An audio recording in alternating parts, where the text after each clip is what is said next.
Derrière son sourire et sa bonne humeur se cache une histoire peu amusante.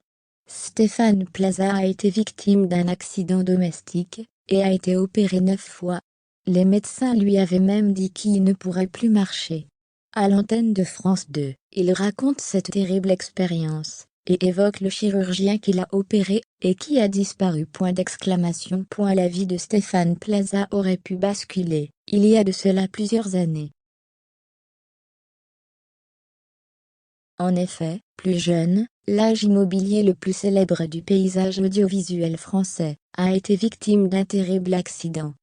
Et il était loin d'être au bout de ses peines. Dimanche 13 mars 2022, sur le plateau de Vivement Dimanche, France 2, face à Michel Drucker, l'animateur de 51 ans s'explique. Confortablement installé dans le mythique fauteuil rouge de l'émission, Stéphane Plaza voit débarquer Emmanuel Chonu, caricaturiste et dessinateur de presse français venu dresser les parcours des invités en images. C'est alors qu'il découvre un dessin de lui allongé sur un lit d'hôpital face à un médecin et des ouvriers prêts à entamer les travaux. C'était en 1998. L'acolyte de Karine Le Marchand est tombé de haut et aurait pu perdre ses jambes, comme l'indique le dessinateur. J'ai fait une chute violente et je me suis cassé les calcanéums et le plateau du tibia, confie alors Stéphane Plaza sur le plateau. Et Michel Drucker de préciser que les calcanéums, ce sont les 2 talons.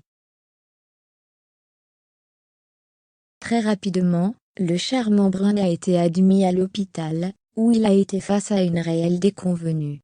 Comme j'ai beaucoup de chance dans ma vie, le médecin a disparu. Donc il n'y a pas de bilan de l'opération. On ne sait pas ce qui m'a fait et j'ai donc été opéré 9 fois, se souvient-il.